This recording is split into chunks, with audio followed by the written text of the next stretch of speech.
السلام عليكم، أنا سميتي سنان فرنساوي ومغربي وجيت في المغرب حيت من الأول ما حضرتش والو دارجة والو غير 30 كلمات مع مسمان أتاي عافاك اسمع. من عام تحسنت بزاف، ماشي مزيان ولكن دابا أنا فرحان مع النيفو ديالي، فرحان ديتر إيسي في المغرب.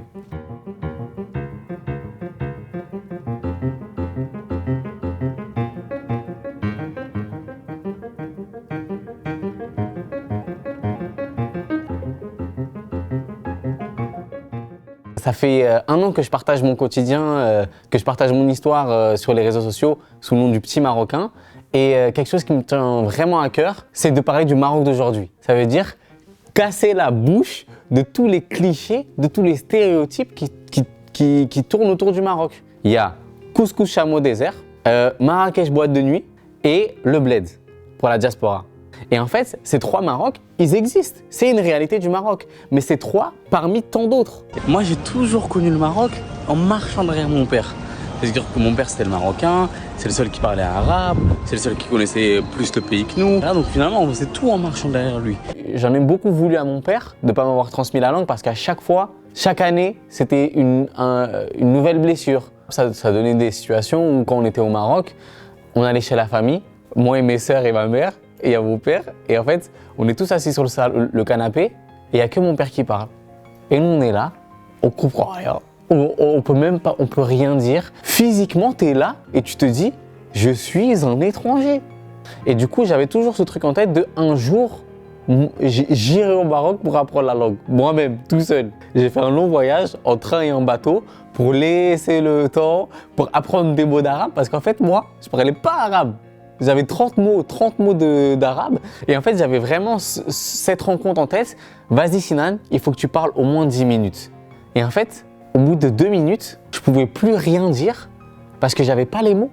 Un jour j'avais dit, c'est pas magnifique, c'est juste marocain. C'était un mois après que j'arrive au Maroc. Et depuis, chaque jour de plus, je valide, je confirme le sentiment. Regardez, je suis à Tarazout.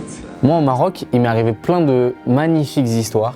Et l'une de ces plus belles histoires, c'est que pendant 6 mois, j'ai été adopté, j'ai été accueilli par une famille qui ne me connaissait même pas. Comment ça s'est passé? C'est que moi, je suis arrivé au Maroc et je suis d'abord allé chez ma tante. Et ma tante, quand je te dis c'est ma tante, c'est Lahaïla walakin riha shahma fshakor. Min baïd, tu vois? Et du coup, je me suis dit, il faut que je me trouve un appart. Et du jour au lendemain, j'ai demandé à une amie que j'avais rencontrée l'année d'avant et elle était marrakechia. Et du coup, je me suis dit, bon, je vais lui demander des conseils. Je lui ai dit, est-ce que je peux venir chez toi juste pour quelques jours, le temps que je trouve un appartement? Elle m'a dit, évidemment, tu vas chez ma mère. Sa mère, je la connaissais pas, elle me connaissait pas. Pendant une semaine au début, et pendant cette semaine-là, elle est partie et elle m'a laissé seule chez elle. Où est-ce que ça existe ça? Dans quel pays ça existe? C'est pas magnifique, c'est juste marocain. Du coup, merci Nadia et Zinem, je vous aime.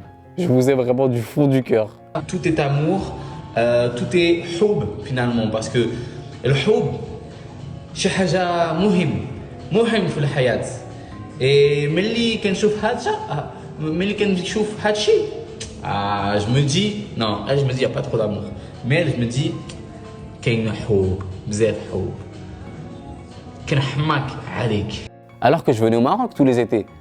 Mais j'imaginais même pas que des gens comme ça existait au Maroc. Pour te dire à quel point notre représentation du Maroc, la mienne, elle était loin de la réalité. Et qu'on connaît plus le Maroc par des clichés que par sa réalité. Et en fait, depuis que j'habite ici, j'ai eu l'occasion de voir les autres Maroc. Et maintenant, mon plaisir, c'est de partager cette réalité. Et parler du Maroc d'aujourd'hui.